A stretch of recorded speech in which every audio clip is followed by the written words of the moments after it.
পর্যন্ত দুনিয়াতে আল্লাহর পক্ষ থেকে প্রেরিত পয়গম্বরগণ যে কাজ করতেন, কিয়ামত পর্যন্ত নবীদের ওয়ারিস হিসেবে আলেমরা তোমাদেরকে সে দায়িত্ব পালন করতে হবে। আল্লাহর নবী উম্মতের আলেমদের উপর সেই অবিচল আস্থা রেখে গেছেন এবং তিনি উম্মতের সামনে কথার ঘোষণা দিয়ে গেছেন, উম্মতকে সান্ত্বনার বাণী শুনিয়ে গেছেন যে উম্মত তোমরা হতাশ হয়ো না, আমার আলেমরা থাকবে, আমার আলেম উম্মতরা তোমাদেরকে নেতৃত্ব দিবে, তোমাদেরকে যে কোনো বিচ্যুতির বিষয়ে সতর্ক সজাগ করবে, তোমাদের যে কোনো দুঃসময়ে তারা তোমাদেরকে আলোর পথ দেখাবে, যে কোনো দুর্দিনে তারা তোমাদের হাল ধরবে, যে কোনো গুমরাহি আর পথ ভ্রষ্টতার পথে তোমরা চলতে গেলে সেই আলেমরা এসে তোমাদেরকে হাতে ধরে হেদায়েতের পথের দিকে নিয়ে আসবে। সুতরাং হে উম্মত, তোমরা হতাশ হয়ো না, তোমরা আশায় বুক বেঁধে থাকো। আর আলেমদের উপর আস্থা রেখে গেলেন আল্লাহর নবী যে আলেমরা তোমরা আছো মাটির উপর, আমি তোমাদের নবী শান্তিতে ঘুমাবো রওজায়ে আতহারে। মুহতারাম হাজিরিন, এই কথা, এই বিবরণ একবার দুবার নয়, আমি অসংখ্যবার শুনেছি। আমার পূর্বপুরুষ শাইখুল হাদিস আল্লামা আজিজুল হক রহমতুল্লাহ আলাইহির কাছে হাজার হাজার উলামায়ে কেরাম শুনেছেন। সেই জায়গাটা থেকেই এই উপলব্ধি, এই অনুভূতি আমার হৃদয়ে তৈরি হয়েছে। যেভাবেই হোক, যে করেই হোক, আল্লাহ পাক রব্বুল আলামিন ইলমে দ্বীনের সঙ্গে নিসবত দান করেছেন আমাদেরকে। আল্লাহ পাক মেহেরবানি করে আমাদের বক্ষের মধ্যে আসমানি ইলমের আমানত রেখেছেন। কোরআন সুন্নাহর ইলমের আমানত আমাদের বুকে আল্লাহ পাক রব্বুল আলামিন সংরক্ষণ করেছেন।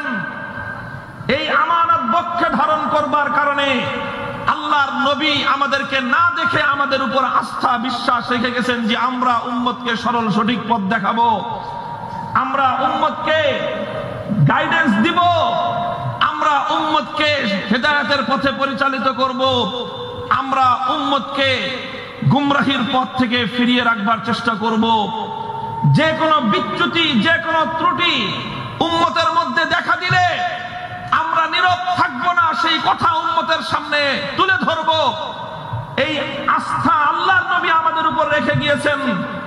সুতরাং সেই জায়গাটা থেকে আমার ব্যক্তিগত অনুভূতি, একজন আলেমে দ্বীন হিসেবে আমার দায়িত্ব আর কর্তব্য আমি মনে করি কোরআন সুন্নাহ তথা আসমানি ওহীর ইলম বক্ষে ধারণ করবার সুবাদে আমি আমার কর্তব্য মনে করি। সারা দুনিয়া আমার বিরুদ্ধে যেতে পারে, আল্লাহর কোরআন আর নবীর সুন্নাহ অনুযায়ী জাতিকে দিক নির্দেশনার পথ থেকে আমাকে বিচ্যুত করতে পারে না।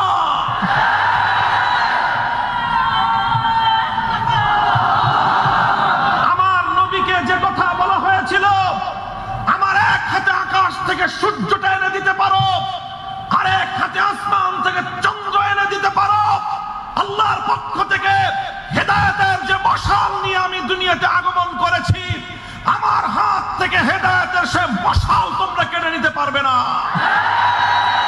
উম্মতের উলামায়ে কেরাম আজ আমাদের পক্ষে সেই নববী চেতনা ধারণ করে এই হতাশা ঘেরা উম্মতকে আশার আলো দেখাতে হবে, আশার বাণী শোনাতে হবে। গর্দানের উপর তরবারি রাখা হতে পারে, বুকের উপর বুলেটের আঘাত আসতে পারে, জান যেতে পারে, উম্মতকে সঠিক পথে নেতৃত্ব দেওয়ার পথ থেকে আলেম সমাজ সরে দাঁড়াতে পারে না।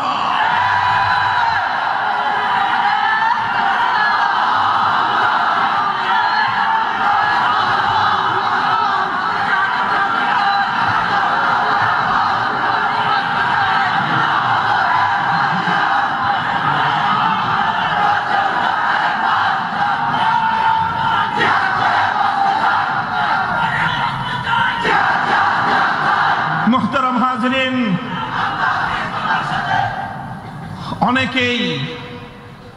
অনেকেই আমাদেরকে বলে, পরামর্শ দেয়, আমাদের শুভানুধ্যায়ী, আমাদেরকে ভালোবাসে, আমাদের প্রতি আন্তরিকতা রাখে, মোহাব্বত করেই বলে যে হুজুর এখন এই কথাগুলি না বললে হয় না।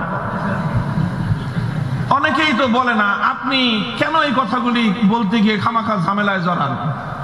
অনেকে বলে, আমি তাদেরকে রেসপেক্ট করি, আমি তাদেরকেও ভালোবাসি, যে কারণ তারা আমাদেরকে আল্লামা বাবুনগরীকে আমাদেরকে ভালোবেসেই তারা এই পরামর্শটা দেয় যে কি দরকার আছে এই সময়ে ভাস্কর্য নিয়ে কথা বলা, কি দরকার আছে এই সময়ে এইভাবে উম্মতের প্রত্যেকটা বিষয় নিয়ে কথা না বললে হয় না। তারা আমাদের কল্যাণকামী হিসেবে আমাদেরকে পরামর্শ দেয় যে এখন এই সময়ে এই সকল কথা বললেন না। তাদের প্রতি শতভাগ শ্রদ্ধা ভালোবাসা রেখেই আমি যখন বিবেচনা করি যে আপনি আমার কল্যাণকামী হিসেবে আমাকে বলছেন যে এই সময়ে কিছু সত্য কথা আমরা হাইড করে যান, এই সময়ে কিছু জরুরি কথা আপনারা নীরব থেকে যান, কথাগুলো উচ্চারণ করবেন না, এ কথা অনেক মানুষ আমাদেরকে পরামর্শ দেয়। পরক্ষণেই মনে পড়ে যায় আল্লাহ রাসূল সাল্লাল্লাহু আলাইহি ওয়াসাল্লামের হাদিসের কথা, লা তাযালু তাইফাতুম মিন উম্মতি মানসুরিনা আলাল হাক্কি লা ইয়াদুররুহুম মান খাযালাহুম হাত্তা ইয়াতিয়া আমরুল্লাহ। আল্লাহর পয়গম্বর ইরশাদ করেছেন, কিয়ামত পর্যন্ত নিরবচ্ছিন্নভাবে অব্যাহতভাবে উম্মতের মধ্যে কিছু লোক এমন থাকবে যারা হাতের ঝান্ডা সমুন্নত করবে, সারা দুনিয়ার সমস্ত শক্তি তাদের ক্ষতি করার চেষ্টা করবে, কিন্তু আমার আল্লাহ পাক রব্বুল আলামিন তাদেরকে সাহায্য করবেন। দুনিয়ার কোনো অপশক্তি তাদের একটা বাঁকা চুল সোজা করতে পারবে না। আল্লাহর পয়গম্বরের এই আশ্বাসের বাণী, আল্লাহর পয়গম্বরের পক্ষ থেকে অর্পিত সেই মহান দায়িত্ববোধ থেকে তখন আমি আবার চেতনা ফিরে পাই, আমি আবার সম্বিত ফিরে পাই। আমি মনে করি সারা দুনিয়ার সমস্ত কল্যাণকামী আমার যতটা কল্যাণকামী, আমার ভাই বন্ধুরা আমার যতটা কল্যাণকামী, আমার দোস্ত বন্ধুরা আমার যতটা কল্যাণকামী, আমার পরিবারের সদস্যরা আমার যতটুকু কল্যাণকামী, সারা দুনিয়ার সমস্ত মানুষ মিলে আমার যতটুকু কল্যাণকামী, আমি আল্লাহর নামের 1000 বারের কসম খেয়ে বলতে পারি আমার রাসূল আমার জন্য তার চেয়ে লক্ষ কোটি গুণ বেশি কল্যাণকামী। সুতরাং সরি বন্ধুগণ, দুঃখিত, আল্লাহর পয়গম্বরের পক্ষ থেকে অর্পিত দায়িত্ব পালন করতে গিয়ে আমি আপনাদের অনুরোধটুকু রাখতে পারলাম না। এক্সকিউজ মি, ক্ষমা করবেন আপনারা আমাকে। এজন্য স্পষ্ট ভাষায় বলতে চাই, আল্লামা হারুন বাবুনগরী রাহমাতুল্লাহ আলাইহির বরকতময় মঞ্চ থেকে আল্লামা মুহিবুল্লাহ রহমত দামাত বারাকাতুহুমের তার আশীর্বাদ এবং তার দোয়া এবং ফয়েজের বরকতে আল্লামা জুনায়েদ বাবুনগরীর নির্দেশে বলতে চাই, মাথার গর্দানের উপর থেকে কল্লা কাটতে পারে হেদায়েতের পথ থেকে এক চুল পরিমাণ সরে যাওয়ার ইচ্ছা আমাদের নয়, ইচ্ছা আমাদের নয়।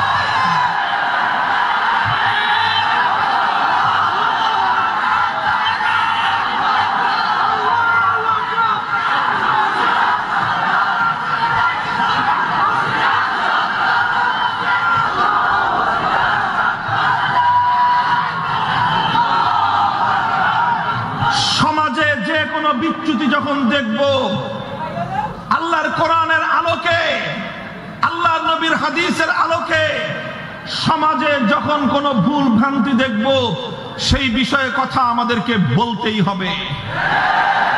রাষ্ট্রীয় পর্যায়ে যখন কোরআন বিরোধী, ইসলাম বিরোধী কোনো কার্যকলাপ হতে দেখব, আবার আল্লাহর নামের শপথ করে বলি, জীবন থাকবে কি থাকবে না পরোয়া করবার সময় আমাদের নাই। বিরাসতে নবুওয়াতের জিম্মাদারি আদায় করবার জন্য জীবনকে ঝুঁকির মুখে ফেলানোর মধ্যেই জীবনের সফলতা খুঁজে পাবো। এভাবেই 1500 বছর পর্যন্ত দ্বীনে হকের আলো জ্বলছে, এভাবেই 1500 বছর পর্যন্ত হক এবং হক্কানিয়তের ঝান্ডা উড্ডীন আছে। যুগে যুগে উলামায়ে কেরাম তারা যদি ভয়ে ভীত সন্ত্রস্ত হয়ে হক কথা বলতে তারা যদি ইতস্তত বোধ করতেন, 1500 বছর পরে এসে সোনার মক্কা মদিনা থেকে 6000 মাইল দূরত্বে বসে বাংলার এই প্রত্যন্ত অঞ্চলে সহি দ্বীনের এই আলো আমাদের কপালে জুটতো না। সেই কোথায় মক্কা মদিনা, কোথায় মোহাম্মতে ওয়াহি, কোথায় মাহবাতে ওয়াহি, কোথায় সে আল্লাহর পয়গম্বরের উপর ওয়াহি নাজিল হয়েছিল হেরার গুহায়, কোথায় আল্লাহর নবীর উপর ওয়াহি নাজিল হয়েছিল মক্কার মদিনার শরীফের অলিতে গলিতে, মসজিদে নববীর প্রান্তে প্রান্তে। সেই মক্কা আর মদিনা থেকে আমাদের এই বাংলাদেশের দূরত্ব ভৌগোলিক সীমারেখা অনুযায়ী 6000 মাইল। সময়ের দূরত্বে প্রায় 1500 বছর অতিক্রান্ত হয়েছে। এই ভৌগোলিক এত দূরত্ব, এই সব কিছুর পরে আমরা এই বাংলার এক নিভৃত অঞ্চলে লক্ষ লক্ষ জনতা আজও পর্যন্ত আল্লাহর পয়গম্বরের আদর্শকে বক্ষে ধারণ করে নবীজির আদর্শের উপর পথ চলবার জন্য হাসি মুখে জান কোরবান করতে প্রস্তুত। এটা এমনিতেই আসে নাই, এমনিতেই আসেনি। শাইখুল হাদিস রহমতুল্লাহ আলাইহি বলতেন, এত দূর আরব দেশ থেকে বাংলাদেশে এত দেরি 1500 বছর পর পর্যন্ত এই দিন এদেশে কিভাবে আসলো, কিভাবে আসলো? তিনি বলতেন যে কিভাবে আসছে, এক দেশ থেকে আরেক দেশে কচুরি পানা চলে যায়। কিভাবে যায়? পানির স্রোতের উপর ভেসে যায়। নদীর স্রোত, খালের স্রোত, এই স্রোতে ভেসে ভেসে শত শত মাইল, হাজার হাজার মাইল পর্যন্ত কচুরি পানা পানির স্রোতের উপর দিয়ে ভেসে যায়। ইসলাম এভাবে ভেসে এসেছে সোনার মক্কা মদিনা থেকে আমাদের এই বাংলার এই প্রান্তিক অঞ্চলে, আমাদের এই বাংলার এই নিভৃত অঞ্চলে ইসলাম ভেসে এসেছে। তবে নদী আর দরিয়ার পানির স্রোতের উপর দিয়ে ভেসে আসেনি, খাল আর বিলের পানির স্রোতের উপর দিয়ে ভেসে ইসলাম আসেনি। ইসলাম এসেছে কিছু আল্লাহওয়ালাদের চোখের অশ্রুর উপর ভেসে। ইসলাম এসেছে আল্লাহর কিছু বান্দার ঘামের স্রোতের উপর ভেসে। ইসলাম এসেছে সাহাবায়ে কেরাম, তাবেঈন, তাবে তাবেঈন, উলামায়ে উম্মত, মুজাহিদিনে মিল্লাতদের রক্তের স্রোত বেয়ে। এই রক্ত স্রোত বেয়ে ইসলাম এই পর্যন্ত এসেছে। কিয়ামত পর্যন্ত এভাবেই ঘাম, অশ্রু আর রক্তের স্রোত বেয়ে ইসলাম কিয়ামত পর্যন্ত টিকে থাকবে। শাইখুল হাদিস রাহমাতুল্লাহ, ইসলাম নামক এই বিশাল বৃক্ষ, এই মহিরুহ, এটা এর গোড়ায় এটাকে যদি সজীব রাখতে হয়, এটাকে যদি সতেজ রাখতে হয়, তাহলে এর গোড়ায় টিউবওয়েল আর চাপকলের পানি দিলে হবে না। ইসলাম নামক বৃক্ষের গোড়ায় নদী আর খালবিল থেকে বদনবরে পানি এলে দিলে হবে না। এটার গোড়ায় পুকুরের পানি ঢাললে এই গাছ সজীব থাকবে না। ইসলাম নামক এই সুশীতল, এই সবুজ শ্যামল, এই শান্তিদায়ক বৃক্ষ, এটা সজীব থাকবে, সতেজ থাকবে উম্মতের আল্লাহর দ্বীনকে ভালোবাসে যারা, দ্বীনের প্রতি মহব্বত পোষণকারী আল্লাহর বান্দাদের বুকের রক্তের মাধ্যমে। এই গাছের গোড়ায় বুকের তাজা রক্ত দিতে হবে, তবে গাছ সতেজ থাকবে ইনশাআল্লাহ। শাইখুল হাদিস রহমতুল্লাহ আলাইহি যখন এই কথা বলেন, তো সেদিনও দেখলাম মুরগি চোরা নামে খ্যাত এক ব্যক্তি,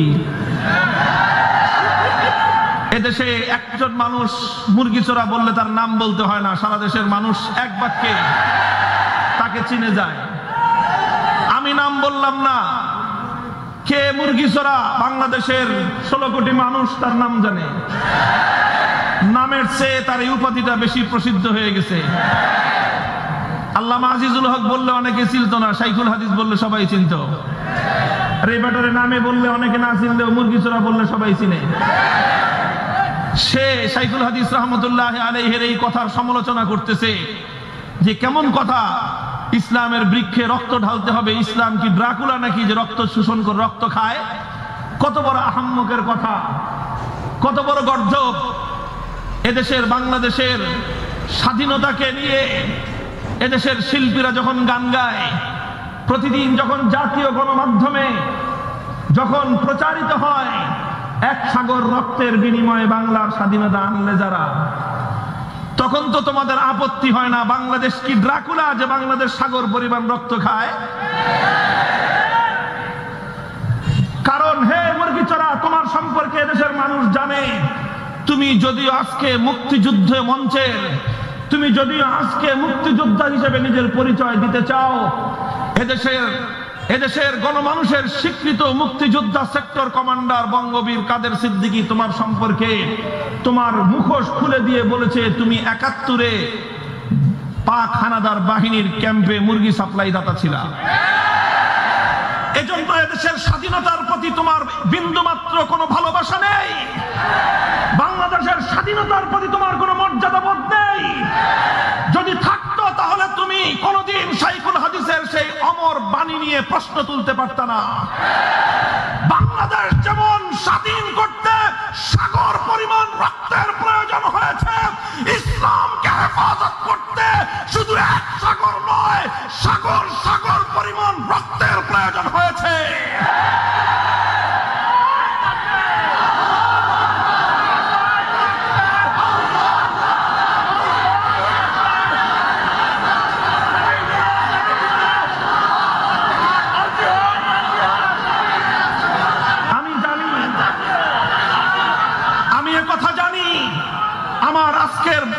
আমার আজকের এই কথার পরে আবার অনেকে আমাকে দৃষ্টি আকর্ষণ করার চেষ্টা করবে যে হুজুর আবার সেই কথা কেন উঠান আপনারা। আমি স্বনির্বন্ধ অনুরোধ করব, আগে এই নাস্তিক মুরতাদদের মুখ সামনে কথা বলতে বলেন।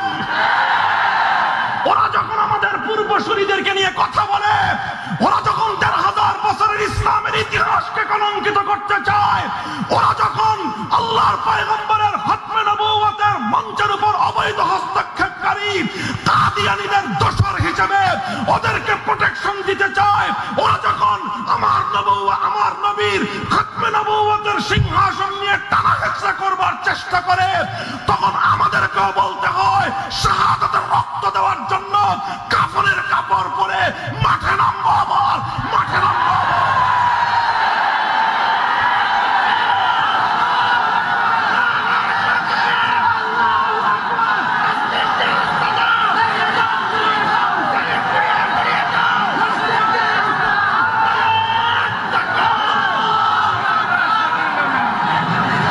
মুহতারাম হাজিরিন,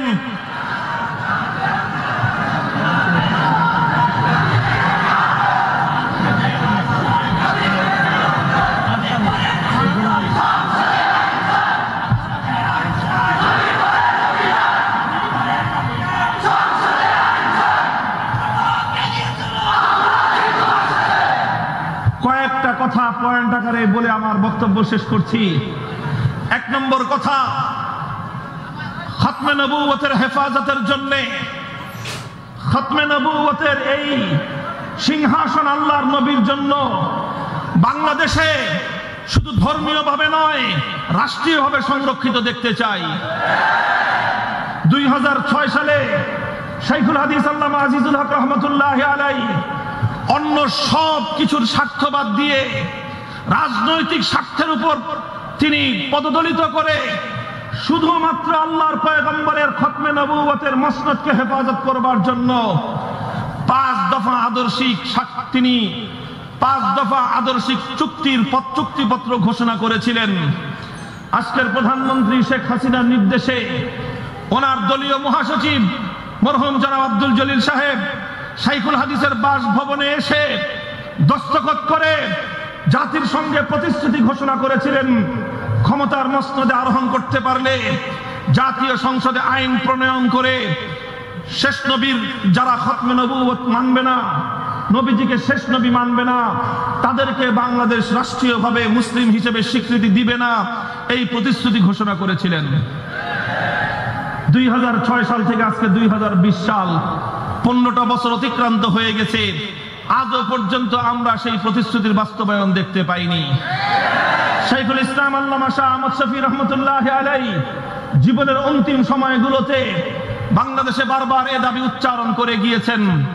আমার শাইখ ও মুর্শিদ শাইখুল হাদিস আল্লামা আশরাফ আলী রহমতুল্লাহ আলাই জীবনের অন্তিম সময়ে হাসপাতালের বিছানায় শুয়ে কাঁদতে কাঁদতে সরকারের ঊর্ধ্বতন মহলকে অনুরোধ করে গিয়েছেন, আপনারা অন্তত আল্লামা হযরত মুহাম্মদুর রাসূলুল্লাহ সাল্লাল্লাহু আলাইহি ওয়াসাল্লামের খতমে নবুয়তের এই মসনদকে হেফাজত করবার জন্য খতমে নবুয়ত অস্বীকারীদেরকে অমুসলিম বলে রাষ্ট্রীয়ভাবে তাদের আইডেন্টিটি নিশ্চিত করে দিন। এভাবে একের পর এক আমাদের খতিব ওবায়দুল হক রহমতুল্লাহ আলাইহি জিন্দেগিটা এর জন্য কোরবান করে গিয়েছেন। মুফতি ফজলুল হক আমিনী রহমতুল্লাহ আলাইহি জীবনের শেষ সময় পর্যন্ত বাংলার মাঠে ঘাটে চিৎকার করে গেছেন। শাইখুল হাদিস রহমতুল্লাহ আলাইহি একথা বলতে বলতে জীবনটাকে উৎসর্গ করে গিয়েছেন। আজও আমরা বলছি, কিন্তু এখনো পর্যন্ত আমার নবীর খতমে নবুয়তের এই সিংহাসনের সংরক্ষণের কোন রাষ্ট্রীয় ব্যবস্থা আমার এই বাংলাদেশ করতে ব্যর্থ হয়েছে, পারেনি। কাজে আজ এই মহামঞ্চ থেকে বলতে চাই, আমরা এখনো পর্যন্ত আমাদের সেই কথা ভুলে যাইনি। কাদিয়ানীদেরকে বাংলাদেশের মাটিতে অমুসলিম মাইনরিটি একটি সংখ্যালঘু কাদিয়ানী সম্প্রদায় হিসেবে রাষ্ট্রীয়ভাবে তাদের ধর্মীয় পরিচয় নিশ্চিত করতে হবে।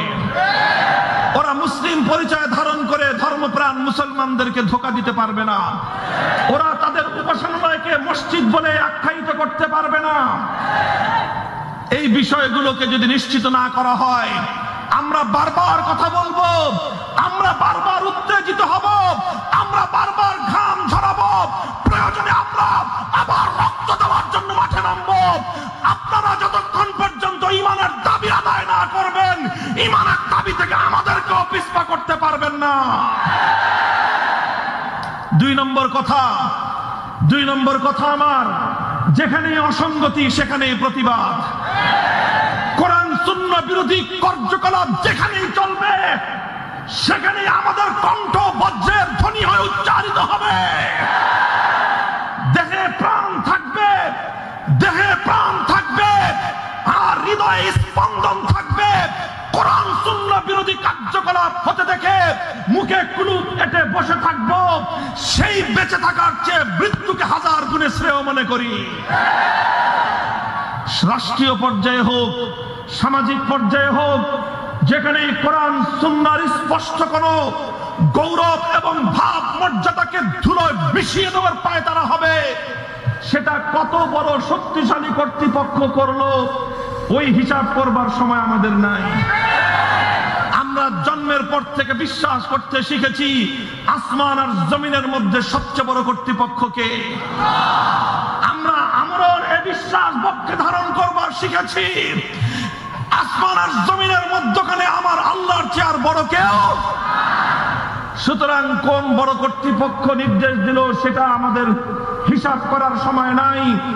যখনই আল্লাহর কোরআন বিরোধী কোন কার্যকলাপ হতে দেখব, যখনই আল্লাহর পয়গম্বরের আদর্শের বিরুদ্ধে প্রকাশ্যে কোন বিদ্রোহ আমরা জাতির মধ্যে হতে দেখব, মাথায় কাফনের কাপড় পরে আমরা আবার যুদ্ধের ময়দানে নামতে প্রস্তুত থাকব।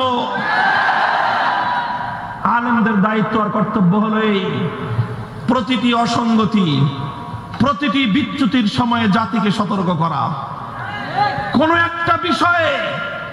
একটা বিষয়ে নীরবে এড়িয়ে যাওয়ার সুযোগ আলেম সমাজের নেই। মুহতারাম হাজিরিন, প্রত্যেকটি বিষয়ের জন্য আলেমদেরকে, ওলামায়ে কেরামকে আল্লাহর আদালতের কাঠগড়ায় দাঁড়িয়ে জবাবদিহিতার সম্মুখীন হতে হবে।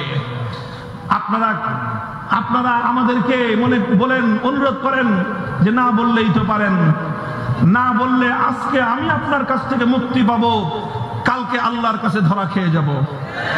কাজেই আমি মনে করি আল্লাহর কাছে ধরা খাওয়ার চেয়ে আল্লাহর কাছে মুক্তি পাওয়া, আল্লাহর সন্তুষ্টি অর্জন করে আপনার বিরাগ ভাজন হতে আমার কোনো আপত্তি নাই।